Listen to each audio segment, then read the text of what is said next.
Halo sob, selamat pagi, selamat siang, selamat malam, selamat sore. Oke, buat semuanya yang lagi nonton di rumah, semoga sehat selalu, semoga berbahagia selalu. Nah sekarang saya bersama kawan saya Alif. Ya, What's up? WhatsApp. Yoi, apa kabarnya? Alhamdulillah. Alhamdulillah kaya raya. Wah iya, Untuk hati. saat ini kayak hati aja. Iya. Oh alhamdulillah. Kaya Santai raya aja. Pak. Belum. Oh belum. Amin. Berarti ntar ya di depan ya. Rezeki ada di depan. Amin. Yang disebut kaya raya itu yang seperti apa, Cuk? Kaya raya itu seperti ya Istri 3 gitu. mungkin Kaya raya. kurang Oh, kurang. 9. Waduh. Kebanyakan, Cok. Bisa disebut kaya raya. Siap. Oke. Siap. Lanjut ke topik Ya. Dia Alif, owner dari apa? Kedai kopi. Kedai kopi Iya. Metamor. Metamor. Metamor itu apa itu? Metamor itu diambil dari penggalan kata metamorfosis. Metamorfosis. Iya, yang Berarti artinya perubahan sempurna. perubahan kayak di apa? Ya? Ilmu IPA apa? Iya, betul. Biologi. Biologi. Mantap. Itu tepatnya. Kenapa itu inspirasi dari mana itu? Apakah setelah minum kopi? Apakah gimana? Ya, itu sebenarnya terinspirasi dari perjalanan bisnis saya gitu. Oke, jadi harus Perjalanan ada usaha perubahan. saya, iya. Setiap menemukan sesuatu pasti ada perubahan. Iya, betul. Mantap. Apalagi misalnya ya kita setelahnya setelah gagal maksudnya. Iya. Oh, berarti sering gagal pula? Iya. Oh, kirain Tidak ada udah kesuksesan kayak tanpa gini aja kegagalan, langsung. boy. Kagak ada. Oh iya, sama berarti ya. Tuh. Jadi ya mungkin diambil dari penggalan kata metamorfosis yang saya pikir saya udah ngerasa lumayan lama coba untuk usaha gitu. Saya pengen banget yang sekarang ini, yang usaha sekarang ini ya berhasil. Amin. Tapi kalau udah kayak gini berarti udah berhasil lah. Kelihatan dari luaran gitu kan, tapi Iya. nggak tahu saya dalamnya gimana gitu kan. Betul. Nah ngomong-ngomong soal bisnis, berarti Bang Alif suka bisnis dari kapan? Dari semenjak saya mulai masuk kuliah. Semenjak masuk kuliah tuh. Dari semenjak saya masuk Katanya bablas beda-beda jurusan sama kuliah sama kenyataannya sekarang. Iya, betul. Jurusan kuliah, jurusan kuliah. Jurusan kuliah tuh saya ngambil bahasa Inggris di keguruan. Oh berarti nggak nyasar banget sih kalau itu. Ya, bisa disebut nggak masalah. Jadi Karena lebih luas gitu kan. Lebih luas, lumayan juga itu. Berpengaruh. Terus ilmu bisnis itu dari mana itu? dari pengalaman. Pengalaman doang, ketemu sama orang. Ya, dulu kan emang basic keluarga juga nggak ada yang bergerak di bidang usaha, dalam artian yang bidang bisnis gitu nggak ada. Semua juga keluarga itu profilnya ya pekerja gitu. Oh iya. PNS dan lain-lain gitu. Dan nggak ada yang backgroundnya pengusaha. Berarti berubah sendiri. Iya. Sendiri. Oh, Saya coba untuk keluar dari. Berarti Kang Alif tuh survive sendiri di antar keluarga Kang Alif itu. Iya, Wih, betul. mantap. Terus Dan keluarga Kang Alif itu gimana? Ngedukung apa gimana? Nah, itu dia. Saya juga sangat berterima kasih banget kepada keluarga saya. Kenapa? Wih. Ya saya dikasih kebebasan untuk gagal. Saya tuh diberi kebebasan untuk gagal. Kenapa? Ya dari kegagalan itulah saya belajar gitu. Belajar lagi dan lagi. Saya berterima kasih. Kan mungkin ada orang tua yang jangan terlalu beresiko misalnya. Emang iya. Kamu mau lebih baik nanti langsung kerja aja di sini karena relasi, mungkin keluarganya punya relasi dari mana-mana gitu. Akhirnya gampang mudah untuk kerja. Tapi saya enggak seperti itu. Untungnya itu tidak dituntut untuk kerja di orang lain. Iya. Tapi untuk saat ini menikmati tapi Alif dengan keadaan seperti ini gitu kan. Alhamdulillah sangat menikmati walaupun ya banyak juga kegagalan. Iya. Sama aja berarti boleh diceritain gimana awalnya Alif mulai survive sendiri, terjun ke dunia bisnis sendiri itu gimana awal-awalnya sampai sekarang gitu. Ya awalnya mah mungkin dari rasa dari rasa sakit hati bisa jadi. Kenapa dari rasa sakit hati? Ya pas awal pengen kuliah itu kan saya mah pengennya di negeri karena profil keluarga semua kuliah di negeri. Oh iya, negeri. Sedangkan saya di swasta nih, di luar negeri nih saya. Saya kuliah di luar negeri nih, di swasta gitu kan. Karena ya saya ngerasa capek juga dulu sekolah SMA, terus keterimanya di luar negeri. Akhirnya saya dulu tuh punya angan-angan suatu saat nanti saya pengen banget pekerja saya atau pegawai saya lulusan dari negeri. Wih, mantap. Jadi bukan berarti merendahkan lulusan yang negeri berarti. Bukan merendahkan lulusan negeri atau swasta. Semua juga sama-sama menuntut ilmu baik gitu. Cuman ini mah angan-angan saya sendiri gitu. Karena saya ngerasa dipercundangi oleh sistem. Oh iya itu iya, sendiri, iya. Paham. Mungkin semua orang juga paham ya. Yang mengalami untuk melanjutkan sekolah. Lanjut berarti gimana itu awal terjun di bisnis itu gimana? Dulu itu pas awal saya Tahun berapa ya, berarti berapa tahun ke belakang? 2016 Udah lama pula ya. Iya, 2015. 4 tahun 5 tahun berarti. 2015 saya coba terjun di bidang usaha buka counter. Jadi jualan pulsa, kayak jualan beli HP gitu, jual beli HP dan lain-lain gitu. Jual kartu perdana. Di mana itu? Di Kawali, Di Kawali. Iya. Tapi belum kenal saya. Belum. Pegawai saya yang pertama itu Ijal. Itu pegawai saya pertama dulu pas lagi di usaha di counter. Ya gagal. Kenapa gagal? Saya sebut gagal ya saya nggak ngelanjutin lagi. Mungkin bukan basic di. Nggak bukan basic juga, nggak survive juga. Sebenarnya mah kegagalan itu gara-gara kita nggak survive. Ya. Gitu. Kalau kita bisa survive bertahan, gitu kan. Terus kita coba sabar ya pasti akan ada hasilnya. Semua juga akan seperti itu. Tapi ya mungkin saya nggak survive di situ. Kenapa ya dulu ngerasa capek gara-gara ya cuman menghitung atau hasilnya itu kecil dari jualan pulsa gitu. Karena ada regulasi dari pemerintah yang memberatkan para pengusaha counter, yaitu 1 NIK 3 kartu. Kenapa? 1 NIK 3 kartu dulu itu lumayan besar dapat penghasilan kita ngejual kartu perdana gitu dibanding pulsa. Kalau pulsa kan untungnya cuma 500 perak ya kan, 1.500 paling gede gitu. Sedangkan kartu perdana tuh biasa sampai 10.000 lebih per satu perdana. Nah, di saat regulasi itu turun, akhirnya saya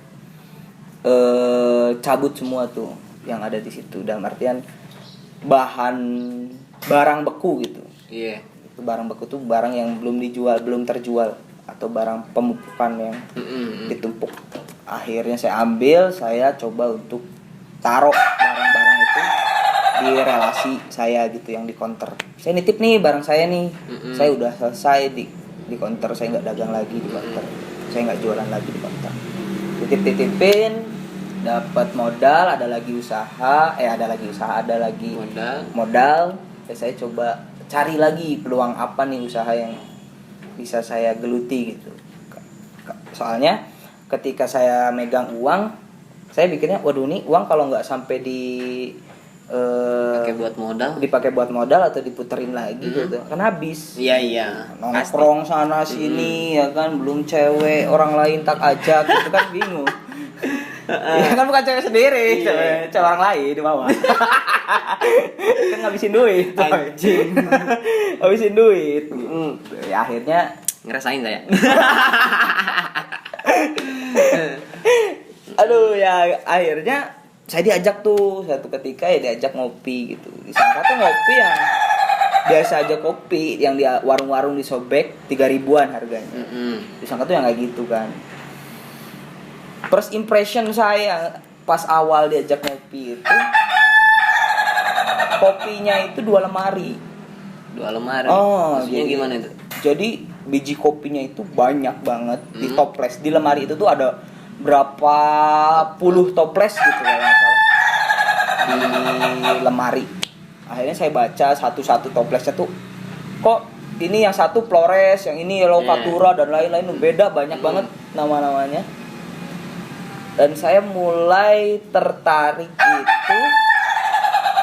Saya pesan satu, saya nyobain kok beda rasanya gitu. Mm-mm. Saya nanya lagi, kata si barista atau yang owner yang punyanya tuh, kata dia, kamu kalau ngopi di sini 1 tahun pun belum tentu semua kopi di sini selesai katanya. Wah, emangnya kenapa kayak gitu, bisa kayak gitu kan? Penasaran dong. Coba bayangin kamu kopi di sini 1 toples saja. Ada berapa menu di sini? Ada berapa alat di sini? Iya. Di setiap penyeduhannya, di setiap alat seduh kopi ini akan menghasilkan rasa kopi yang berbeda. Bahkan bisa jadi 1 toples belum tentu selesai selama seminggu. Kecuali kamu terus-terusan setiap jam. Ya paling kamu dirawat rumah sakit. Kebanyakan minum kopi tipes ya. Iya. Nah, dari situlah saya mulai tertarik. Tertarik, akhirnya muterin lah Jawa Barat. Dari Cirebon, ya saya kan awal ngopi itu di Cirebon tuh. Cirebon, Kuningan pindah, Kawali, Ciamis, Tasik, terus Ciawi, Bandung balik lagi ke Cirebon. Saya coba muter-muter lah Jawa Barat. Ya emang nggak semua sih saya puterin, tapi jalan lintas provinsinya saya coba untuk puterin. Itu saya, dan terus saya buka lah kedai kopi di Cirebon awal itu. Dan itu masih alat seadanya, tempat juga masih seadanya. Tapi itu berani buka kedai itu setelah apa ya? Setelah punya ilmu atau sekolah dulu atau belajar dulu apa gimana? Orang lain mungkin ada sebagian yang belajar dulu gitu. Kan biasanya kalau penyeduh kopi itu bukan asal-asal gitu kan. Harus ada sertifikat sekolahnya gimana gitu kan. Sedangkan saya itu mungkin bisa disebutnya sekolah jalanan. Sekolah jalanan. Berarti numpang relasi-relasi doang. Iya, ilmunya dari setiap saya ngopi di kedai orang lain. Dari kopi shop 1 ke kopi shop selanjutnya, dari situlah saya coba ngegali. Oh, cara nyeduhnya kayak gini, oh menunya kayak gini, cara membuatnya kayak gini dan lain-lain. Sampai akhirnya di Cirebon saya karena bolak-balik terus kuliah di luar negeri kan. Akhirnya saya memutuskan, waduh, saya berhenti dulu lah untuk usaha di Cirebon gitu. Karena saya pikir ya kuliah di luar negeri itu jauh. Memakan banyak waktu gitu. Akhirnya saya cobalah gitu untuk cari relasi di sini di Kawali untuk buka kopi shop. Buat Metamor sendiri aja sekarang saya berarti kedai kopi ketiga saya yang pernah saya geluti bisnis. Ya. Makanya saya pengen disebut, kenapa balik lagi ke nama Metamor? Ya karena itu. Ada perubahan lebih baik gitu ya, kan. Dari lebih secara baik. sistematis usahanya kayak gimana, terus cara menjalankannya kayak gimana, terus ya relasi terus dan segala macam tentang kedai kopi itu mungkin saya udah ngerasa bisa lah gitu. Insya Allah bisa lah gitu. Insya Allah bisa. Saya coba untuk mengumpulkan semua data. Saya rangkul semua orang-orang yang mungkin berkompeten di bidangnya. Ya, alhamdulillahnya ini sampai sekarang. Mantap. Berarti sekarang lokasi segini udah bagus. Tempat nongkrong udah cukup ya. Mantap dah buat bekal-bekal cewek 3-4 cukup iya, ya kan. Sebenarnya mana ya? Sebenarnya mujo. Enggak lah, enggak, jangan. Ntar Bahaya. jangan lah, balik lagi.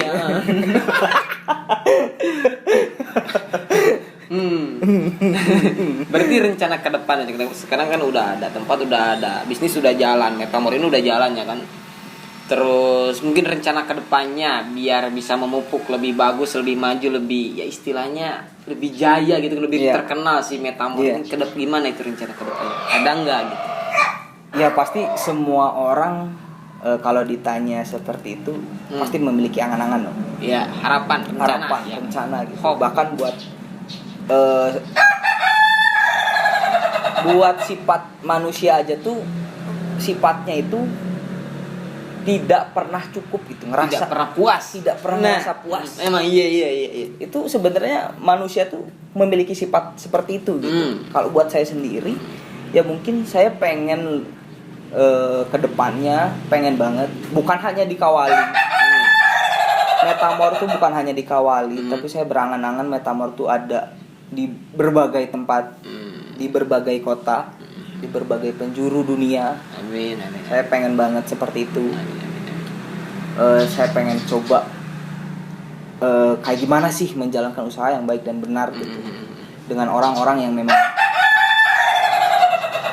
kiri kanan depan belakangnya itu yang menunjang, yang mendukung gitu.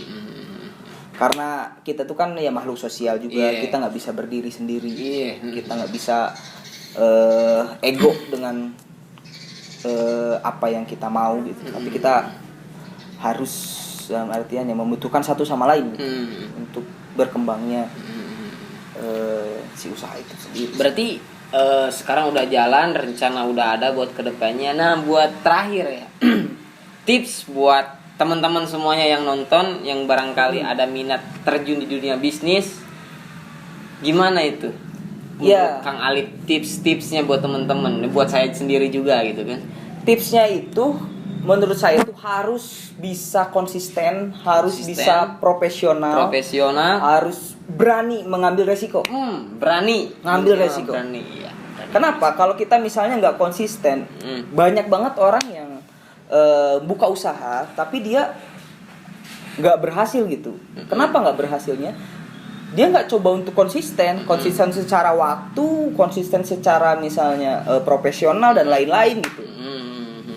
Kalau dia bisa survive, dia bisa bertahan, insya Allah sih, insya Allah sukses mah ada di tangan.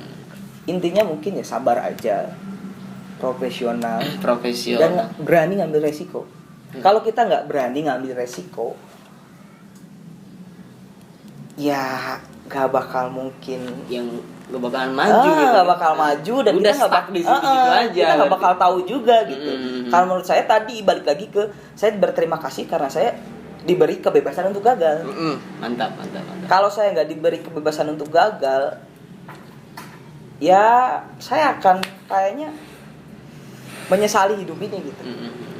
Saya kalau mau disebut, kalau misalnya kalau secara nominal uang, mungkin orang tua saya udah gila kayaknya. Anak saya nih usaha kayaknya ngambur-ngamburin duit aja, mana hasilnya? Belum kan, misalnya kelihatan kan? Iya. Ya jadi di situ aja sih saya berani ngambil resiko, saya coba untuk keluar dari zona nyaman saya. Nah, keluar dari zona nyaman juga perlu ya. Iya, keluar dari zona nyaman dan coba survive, bertahan. Oke. Ya mungkin segitu, Bre. Yo, thank you. Nah, buat teman-teman ingat jangan lupa terus apa tadi tipsnya itu? Konsisten, profesional dan berani mengambil resiko. Ya, nah, betul. Thank you. Siap, mantap. Terima kasih. Wassalamualaikum warahmatullahi wabarakatuh.